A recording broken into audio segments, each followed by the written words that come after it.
Hello दोस्तों, स्वागत है आपका हमारे यूट्यूब चैनल याहू बाबा पे। ये हमारा पीएचपी कोर्स से रिलेटेड 171 ट्यूटोरियल है और पीएचपी ओप्स का ये 4th ट्यूटोरियल है।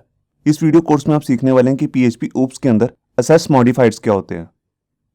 देखिए, इससे पिछली 3 वीडियोस में मैंने आपको बताया कि क्लासेस क्या होती हैं पीएचपी के अंदर, और किसी भी क्लास के अंदर 2 चीज़ें इंक्लूड हो सकती हैं। एक तो है प्रॉपर्टीज़ या फिर मैथड्स। प्रॉपर्टीज़ जो होती हैं वो होती हैं वेरिएबल्स जो हम क्लास के अंदर बनाते हैं, और मैथड्स होते हैं फंक्शंस जो हम क्लास के अंदर बनाते हैं। अब जो ये दोनों चीजें होती हैं, इनको असेस करने पे भी हम रिस्ट्रिक्शन लगा सकते हैं, जिसको हम बेसिकली बोलते हैं असेस मॉडिफायर। हम जब भी क्लास बना रहे होते हैं तो उसके अंदर हम रिस्ट्रिक्शन लगा सकते हैं कुछ इस तरीके की कि जैसे कोई पर्टिकुलर प्रॉपर्टी या कोई मेथड को कौन कौन असेस कर सकता है या कौन कौन असेस नहीं कर सकता। इस तरीके की जब हम रिस्ट्रिक्शन लगाते हैं तो वही होता है हमारा असेस मॉडिफायर। तो ये बेसिकली जो रिस्ट्रिक्शंस होती हैं ये 3 तरीके की होती हैं। एक होती है पब्लिक, दूसरी होती है प्रोटेक्टेड और तीसरी होती है प्राइवेट। तो आइए पहले समझते हैं पब्लिक असेस मॉडिफायर को। देखिए, जब भी हम कोई क्लास बनाते हैं, मान लीजिए मैंने एक क्लास बनाई ए और उसके अंदर यहाँ पर मैं एक प्रॉपर्टी ले लेता हूँ नेम नाम से, और उसका जो असेस दे देता हूँ वो दे देता हूँ पब्लिक। इसी तरह मैं एक फंक्शन भी बना देता हूँ इसके अंदर। देखिए, जैसे मैंने यहाँ पर शो नाम का एक फंक्शन बना लिया और उसको भी मैंने असेस दे दिया पब्लिक। अब जो हमने ये दोनों पे पब्लिक लगाया, इसका मतलब क्या है, इसको मैं आपको थोड़ा डिफाइन करता हूँ। मान लीजिए मैं इसी क्लास ए का एक ऑब्जेक्ट बना लेता हूँ। यहाँ देखिए, मैंने एक टेस्ट नाम से एक ऑब्जेक्ट बना लिया क्लास ए का। तो क्योंकि मैंने यहाँ पर नेम नाम की प्रॉपर्टी को पब्लिक लिया है, तो उसको मैं कहीं पर भी यूज कर सकता हूँ, मतलब कि क्लास के बाहर भी। तो देखिए, यहाँ पर क्लास के बाहर मैंने नेम नाम की प्रॉपर्टी को कोई वैल्यू असाइन कर दी, क्योंकि ये पब्लिक प्रॉपर्टी है। और बिल्कुल इसी तरीके से जैसे हमारा शो नाम का जो मेथड है यहाँ पर, ये भी पब्लिक है, तो इसको भी मैं बाहर से कहीं से भी असेस कर सकता हूँ। ये देखिए, यहाँ पर मैंने टेस्ट नाम का ऑब्जेक्ट लिख के एरो ऑपरेटर लगा के शो नाम का जो मेथड है उसको यूज कर लिया। तो पब्लिक असेस मॉडिफायर का आप एक मतलब तो समझ गए होंगे कि मैं बाहर से कहीं से भी इसे असेस कर सकता हूं, मतलब कि इसका ऑब्जेक्ट बना के। और दूसरी बात करें कि अगर मैं इसी क्लास का कोई डिराइव्ड क्लास बना लेता हूं, मतलब कि इसको इनहेरिट करके एक मैं दूसरी क्लास बना लेता हूं क्लास बी। ये देखिए, मैंने इसे एक्सटेंड कर लिया। तो जो भी बेस क्लास है हमारी, जैसे क्लास ए, उसके अंदर जोन सी भी पब्लिक प्रॉपर्टी है या पब्लिक फंक्शन है यहाँ पर, उसको मैं इजिली डिराइव्ड क्लास के अंदर यूज कर सकता हूँ। ये देखिए, यहाँ पर मैंने एक गेट नाम का एक मेथड बनाया और इसी के अंदर यहाँ पर मैंने जो प्रॉपर्टी हमारी नेम नाम की उसको यहाँ पे शो कर दिया। तो पब्लिक के केस में आपको एक बात हमेशा याद रखनी है कि पब्लिक जो भी हमारी प्रॉपर्टी होती है उसको मैं बाहर से, मतलब कि क्लास का ऑब्जेक्ट बना के भी बाहर से असेस कर सकता हूँ।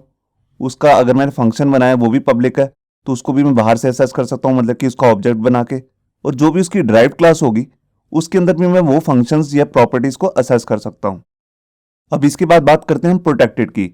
हम यही कोड रहने देते हैं और यहाँ पर पब्लिक की जगह पे लिख देते हैं प्रोटेक्टेड। ये देखिए, यहाँ दोनों जगह प्रोटेक्टेड आ गया। अगर मैं क्लास के बाहर की बात करूं, देखिए मैंने इसका ऑब्जेक्ट बनाया। अब क्योंकि ये जो प्रॉपर्टी है ये है प्रोटेक्टेड, तो मैं इसको सीधे से बाहर से असेस नहीं कर सकता। जैसे मैं पब्लिक के केस में कर पा रहा था, तो मैं इसको कोई भी वैल्यू असाइन नहीं कर सकता और ना ही इसकी कोई वैल्यू गेट कर सकता हूं। और बिल्कुल इसी तरीके से देखिए, हमारा जो फंक्शन है वो भी प्रोटेक्टेड है, तो उसको भी मैं बाहर से असेस नहीं कर सकता। ये देखिए, मगर प्रोटेक्टेड के केस में हमारे को एक फैसिलिटी रहती है कि जब भी मैं उसकी ड्राइव्ड क्लास बनाऊंगा, देखिए जैसे हमारी क्लास बी है, तो उसके अंदर मैं ये मेथड और ये प्रॉपर्टी दोनों को मैं इजीली असेस कर सकता हूं। तो प्रोटेक्टेड का आप मतलब सीधा समझ रहे होंगे कि मैं उसको सीधा बाहर से उसका ऑब्जेक्ट बना के उसे असेस नहीं कर सकता, मगर उसको ड्राइव्ड क्लास बना के उसको कहीं पर भी असेस कर सकता हूं। और लास्ट में हम चेक करते हैं प्राइवेट असेस। देखिए, यहां पर अब मैंने लिख दिया प्राइवेट। अब प्राइवेट का मतलब क्या है, इसकी निजी खुद की प्रॉपर्टी है। तो जो भी चीज प्राइवेट है उसको मैं कहीं से भी असेस नहीं कर सकता, सिर्फ मैं इसी क्लास के अंदर ही से यूज कर सकता हूं। मैं इसका ऑब्जेक्ट बना के भी इस तरीके से प्रॉपर्टी को यूज नहीं कर सकता, न इसके मेथड को यूज कर सकता हूं, क्योंकि देखिए मेथड भी प्राइवेट है। और ना ही मैं इसकी जो ड्राइव्ड क्लास है उसके अंदर भी इस तरह की प्रॉपर्टी को असेस कर सकता हूं। तो प्राइवेट का मतलब ही है फुल सिक्योर प्रॉपर्टी या मेथड, जिसको हम सिर्फ क्लास के अंदर ही यूज कर सकते हैं। तो यहाँ पे जो तीनों तरीके के मैंने आपको असेस बताए, इनको जरा मैं आपको दोबारा से शॉर्ट में बता देता हूँ। ये हमारे पास 3 तरीके के यहाँ पर असेस लेवल होते हैं, पब्लिक, प्रोटेक्टेड और प्राइवेट। अब जो हमारा पब्लिक है इसको मैं कहीं से भी असेस कर सकता हूँ। देखिए, क्लास के अंदर भी, जिसके अंदर मैंने इसको डिफाइन किया, वहां पर भी मैं इसको यूज कर सकता हूँ। क्लास के बाहर भी मैं इसे यूज कर सकता हूँ ऑब्जेक्ट बना के, और डिराइव्ड क्लास के अंदर भी मैं इसे यूज कर सकता हूँ इनहेरिटेंस को यूज करके। इसके बाद जो हमारा प्रोटेक्टेड नाम का असेस है, यहाँ पर हम क्लास के अंदर तो इसे यूज कर सकते हैं और डिराइव्ड क्लास के अंदर भी इसे यूज कर सकते हैं इनहेरिटेंस को यूज करके, मगर क्लास के बाहर ऑब्जेक्ट बना के इसे कहीं पर भी यूज नहीं कर सकते। और लास्ट में जो हमारा है प्राइवेट, इसको मैं सिर्फ क्लास के अंदर ही यूज कर सकता हूँ। जिस क्लास के अंदर मैंने इसे डिफाइन किया वहीं पर यूज कर सकता हूँ, मगर ना ही उस क्लास के बाहर ऑब्जेक्ट बना के उसे यूज़ कर सकता हूँ और ना ही उसकी ड्राइव क्लास के अंदर इनहेरिटेंस को यूज़ करके उसे यूज़ कर सकता हूँ। तो ये शुरू करते हैं प्रैक्टिकल और मैं आपको दिखाता हूँ कि इन तीनों असेस लेवल्स को मैं कैसे यूज़ कर सकता हूँ। यहाँ देखिए वेब एडिटर के अंदर मैंने अपनी एक फाइल बना ली है जिसका नाम मैंने रखा है assess-modifiers.php। अब इसके अंदर देखिए यहाँ पर मैंने क्लास बनाई है बेस नाम से और इसके अंदर एक वेरिएबल लिया है, मतलब कि एक प्रॉपर्टी बनाई है, पब्लिक इसको असेस दिया है और इसी के नीचे यहाँ पर दो तरीके के फंक्शन है। एक है कंस्ट्रक्टर फंक्शन जो आप यहाँ पे देख रहे हैं, जिसमें यूज़र जब भी इस क्लास का ऑब्जेक्ट बनाएगा तो यहाँ पर वो वैल्यू भेजेगा, वो वैल्यू हम नेम नाम के वेरिएबल के अंदर सेट कर देंगे। और उसी के नीचे यहाँ पर एक दूसरा मेथड बनाया है, वो भी पब्लिक मेथड है, शो नाम है उसका, और यहाँ पर हम जो भी यूज़र ने नेम डाला हुआ है उसको यहाँ पे शो कर रहे हैं। अब देखिए ये तीनों ही पब्लिक हैं, तो यहाँ पर मैं क्या करता हूँ, इसका एक ऑब्जेक्ट बना के दिखाता हूँ आपको। तो देखिए मैंने यहाँ पर टेस्ट नाम का एक ऑब्जेक्ट बना लिया और यहाँ पर न्यू लिख के इसको क्लास दे देता हूँ, कौन सी, बेस। और देखिए बेस के अंदर कंस्ट्रक्टर फंक्शन बनाया हुआ, तो वो फंक्शन ऑटोमेटिकली चल जाएगा और उसको एज ए स्टार्टिंग के लिए यहाँ पर आप देख सकते हैं उसको एक वैल्यू चाहिए जो कि एक नेम होना चाहिए। तो देखिए मैं यहाँ लिख रहा हूँ याहू बाबा, मैंने यहाँ से एक वैल्यू यहाँ से सेंड कर दी है, स्ट्रिंग वैल्यू। अब इसके बाद मैं क्या करता हूँ, मैं इस मेथड को कॉल कर लेता हूँ जिसका नाम है शो।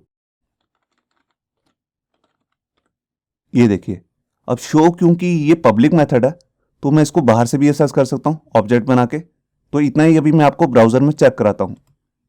तो देखिए मैं यहाँ पर आया और मैंने फाइल को रिफ्रेश किया। ये देखिए यहाँ पर आप देख रहे हैं, यहाँ पर नेम प्रिंट हो चुका है, क्योंकि जो ये हमारा शो फंक्शन है ये बेसिकली पब्लिक है।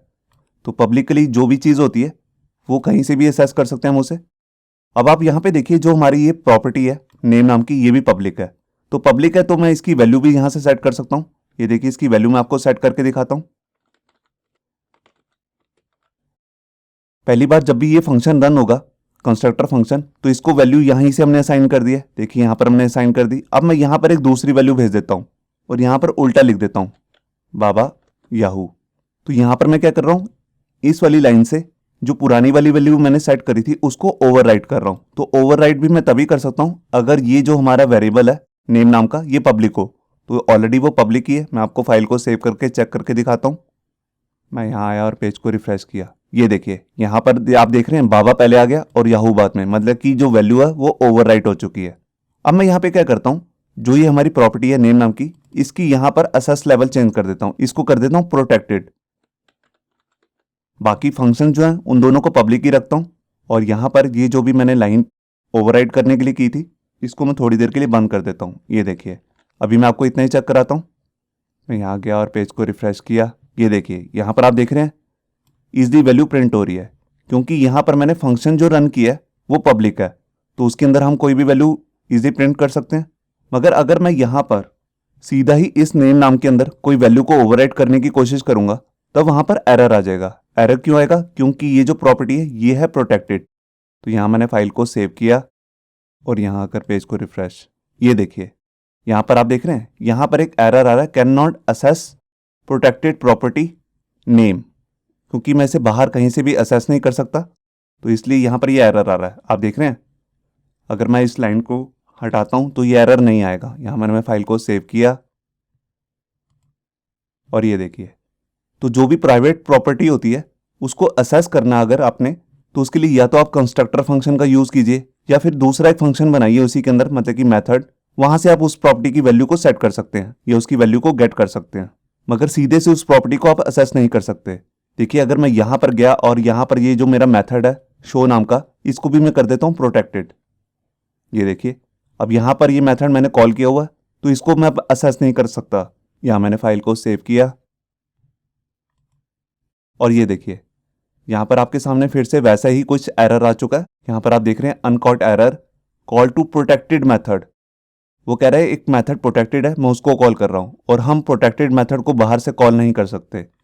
अब जैसा कि मैंने आपको बताया था जो भी प्रोटेक्टेड चीज़ होती है, मतलब कि प्रॉपर्टी या मेथड, उसको हम ड्राइव्ड क्लास के अंदर यूज़ कर सकते हैं। तो यहाँ पर मैं क्या करता हूँ, एक क्लास बना लेता हूँ जो इनहेरिट करेगी बेस क्लास को। तो उसका नाम भी मैं क्लास का रख देता हूँ डिराइव्ड। यहाँ मैंने लिख दिया एक्सटेंड्स और क्लास का नाम है बेस। अब मैं इसके अंदर क्या करता हूँ, इसी वाले फंक्शन को कॉपी कर लेता हूँ और यहाँ पर पेस्ट कर देता हूँ। ड्राइव क्लास के अंदर और यहाँ पर लिख देता हूँ पब्लिक। ये देखिए, अब यहाँ पर इस फंक्शन का नेम भी चेंज कर देता हूँ। वैसे नेम सेम भी रख सकता हूँ मैं, मगर अभी मैं चेंज कर रहा हूँ। यहाँ पर लिख रहा हूँ गेट। अब जो मैं ये ऑब्जेक्ट बना रहा हूँ टेस्ट नाम से, इसके लिए मैं क्या करता हूँ, यहाँ पर इसकी क्लास चेंज कर देता हूँ। यहाँ पर लिख देता हूँ डिराइव्ड।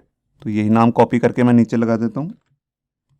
ये देखिए, अब जैसे ये ऑब्जेक्ट कॉल होगा तो ये कंस्ट्रक्टर फंक्शन चल जाएगा, क्योंकि ये पब्लिक है और इसके अंदर ये वैल्यू साइन हो जाएंगी जो मैंने यहाँ से भेजी है। अब इसके बाद मैं अगर इसकी वैल्यू देखना चाहता हूँ तो यहाँ पर मैं गेट नाम का जो हमारा फंक्शन है उसको यूज़ कर सकता हूँ, क्योंकि ये पब्लिक है। तो आपने देखा कि अगर मैंने अभी प्रोटेक्टेड बनाया था तो इसको तो मैं कॉल नहीं कर पा रहा था, मगर अब मैं पब्लिक फंक्शन को कॉल कर रहा हूँ। तो यहाँ मैंने फाइल को सेव किया और ये देखिए यहाँ पर वैल्यू आ गई याहू बाबा। तो आपने देखा कि मैं इजीली पब्लिक फंक्शन को ही बाहर कॉल कर सकता हूँ। और यहाँ पर देखिए जो वैल्यू नेम नाम का जो वेरिएबल है, जबकि वो यहाँ पर प्रोटेक्टेड है, मैं उसको सीधा बाहर से असेस नहीं कर पा रहा हूँ, मगर उसकी जो डिराइव्ड क्लास है उसके अंदर से मैं उसको असेस कर पा रहा हूँ। अब इसके बाद मैं आपको लास्ट असेस का जो मेथड है उसको यूज़ करके दिखाता हूँ, जिसका नाम है प्राइवेट। तो यहाँ देखिए मैं प्रॉपर्टी के आगे लिख रहा हूँ प्राइवेट। अब देखिए जो प्राइवेट प्रॉपर्टी होती है या प्राइवेट जो मेथड होता है, अगर मैं किसी मेथड को भी प्राइवेट बना दूं तो उसको सिर्फ मैं इसी क्लास के अंदर ही यूज़ कर सकता हूं जिस क्लास के अंदर वो बनाया गया है। ना ही उसकी ड्राइव क्लास के अंदर उसे यूज़ कर सकता हूं, ना ही उसका कोई ऑब्जेक्ट बना के। तो देखिए यहाँ पर मैंने इसे प्राइवेट कर दिया। अब प्राइवेट है यहाँ पर, तो देखिए यहाँ पर जो मैंने ये ड्राइव क्लास बनाई है जो एक्सटेंड कर रही है बेस क्लास को, मैं जब यहाँ पर इसका ऑब्जेक्ट बना रहा हूँ ड्राइव क्लास का, और इसी ड्राइव क्लास के अंदर मैंने यहाँ से एक वैल्यू भेज दी जो कहाँ चली जाएगी, यहाँ पर कंस्ट्रक्टर के अंदर। यहाँ पर इसकी वैल्यू सेट हो जाएगी। और अगर मैं इसे यहाँ से असेस करने की कोशिश करूंगा इसी सेम वेरिएबल को, क्योंकि ये प्राइवेट प्रॉपर्टी है तो इसको मैं यहाँ से असेस नहीं कर सकता। अभी मैं आपको दिखाता हूँ, एक एरर आएगा। यहाँ पे मैंने फाइल को सेव किया और ये देखिए यहाँ पर आ गया अनडिफाइंड प्रॉपर्टी डिराइव्ड के अंदर डॉलर नेम। वो कह रहा है अनडिफाइंड है ये, मतलब कि उसको पता ही नहीं है कौन सी प्रॉपर्टी है ये वाली, क्योंकि एक प्राइवेट प्रॉपर्टी है। अब प्राइवेट प्रॉपर्टी को मैं किसी भी ड्राइव क्लास के अंदर यूज नहीं कर सकता। अगर देखिए मैं यहाँ पर ये जो हमारी लाइन आ रही है इसको अनकमेंट करता हूँ। ये देखिए, अब देखिए जो ये मैंने ऑब्जेक्ट बनाया हुआ ये ड्राइव क्लास का है। अब यहाँ पर मैं ड्राइव क्लास से जो ये हमारा वेरिएबल है इसका नेम चेंज कर सकता हूँ। मैं इसको डायरेक्ट नहीं कर सकता, मगर इसकी ड्राइव क्लास से चेंज कर सकता हूँ। मैं आपको चेंज करके दिखाता हूँ। यहाँ मैंने फाइल को सेव किया और ये देखिए यहाँ पर नेम चेंज हो चुका है। बाबा पहले आ गया, याहू बाद में। लेकिन अगर मैं यहाँ पर ड्राइव क्लास की जगह पे लिख देता हूँ बेस। अब बेस क्लास के अंदर जो ये वेरिएबल है ये बेसिकली है एक प्राइवेट, आप देख रहे हैं। तो प्राइवेट प्रॉपर्टी को मैं बाहर से ऐसे असेस नहीं कर सकता। और यहाँ पर मैं मेथड चेंज कर देता हूँ, इसका नाम लिख देता हूँ जैसे शो। और शो भी जो है मैंने प्रोटेक्टेड किया हुआ भी, इसको मैं थोड़ी देर के लिए पब्लिक कर देता हूँ। ये देखिए तो ये पब्लिक हो गया। अब मैं इसे बाहर से असेस करने की कोशिश करता हूँ। ये देखिए यहाँ पर एक एरर आ चुका है। ये कह रहा है can not assess private property base dollar name. तो आप देख रहे हैं नेम नाम का जो वेरिएबल है वो प्राइवेट प्रॉपर्टी है, उसको ये बता रहा है, उसको मैं सीधे से बाहर से असेस नहीं कर सकता। अगर मैं इस लाइन को बंद करूँगा और फाइल को सेव करके दिखाता हूँ तो यहाँ देखिए मैं आया और पेज को रिफ्रेश किया। ये देखिए यहाँ पर आ गया याहू बाबा। तो आपने देखा कि कैसे हम अगर प्राइवेट रख देते हैं किसी प्रॉपर्टी को तो उसको हम ना तो ड्राइव क्लास के अंदर यूज़ कर सकते हैं, ना बाहर ऑब्जेक्ट बना के। उसको सिर्फ हम उसी क्लास के अंदर ही यूज़ कर सकते हैं। एज ए कंस्ट्रक्टर कोई वैल्यू असाइन कर सकते हैं, मतलब कि जब भी हमें इस वैल्यू को असेस करना है, इसकी वैल्यू को देखना है या इसके अंदर कोई वैल्यू सेट करनी है, तो हमारे को कंस्ट्रक्टर फंक्शन की जरूरत पड़ेगी या कोई दूसरे पब्लिक फंक्शन की। जैसे हम यहाँ पर इसे शो कर रहे थे तो यहाँ पर भी हमें पब्लिक फंक्शन की ही जरूरत पड़ी। अगर ये फंक्शन भी मैं प्राइवेट बना देता हूँ तो नीचे देखिए यहाँ पर मैं इसी को कॉल कर रहा हूँ शो नाम के फंक्शन को। अब ये प्राइवेट बन चुका है तो इसे मैं बाहर सीधा से असेस नहीं कर सकता। यहाँ पर मैंने फाइल को सेव किया और ये देखिए यहाँ पर भी एरर आ चुका है, कॉल टू प्राइवेट मेथड। वो कह रहा है कि आपने प्राइवेट मेथड को कॉल किया है। क्या नाम है उसका नाम है शो। तो ये हमारा टॉपिक तो क्लियर हो गया। अब यहाँ पे मैंने आपको एक बात पूरी क्लियर कर दी है कि जब भी आपको सिक्योरिटी पर्पस के लिए कुछ बनाना है तो वहां पर आपको जो वेरिएबल के नेम है या मेथड के नेम है वो पब्लिक नहीं रखने हैं। उनको या तो प्रोटेक्टेड बनाइए या फिर प्राइवेट। पब्लिक सिर्फ आप उन्हीं चीज़ों को रखिए जहां से आप चाहते हैं कि यूज़र जो है वेरिएबल्स के अंदर सीधा से कोई भी वैल्यू सेट कर दे या गेट कर दे। और अगर आप नहीं चाहते कि वो सीधा से असेस कर सके उसे, तो वहां के लिए आप सीधा ही रखेंगे या तो प्राइवेट या फिर प्रोटेक्टेड। और प्राइवेट और प्रोटेक्टेड में भी एक ही डिफरेंस है कि जो भी प्रोटेक्टेड होगा उसको मैं ड्राइव क्लास के अंदर यूज़ कर सकता हूँ, उसको असेस कर सकता हूँ, मगर प्राइवेट प्रॉपर्टी को मैं ड्राइव क्लास के अंदर भी यूज़ नहीं कर सकता। होप सो आपको ये हमारा वीडियो ट्यूटोरियल अच्छा लगा होगा। अगर अच्छा लगा है तो वीडियो को प्लीज़ लाइक करना मत भूलिए। अगर आप ऐसे ही रेगुलर अपडेट चाहते हैं तो हमारे चैनल याहू बाबा को सब्सक्राइब करना मत भूलिए। Thank you.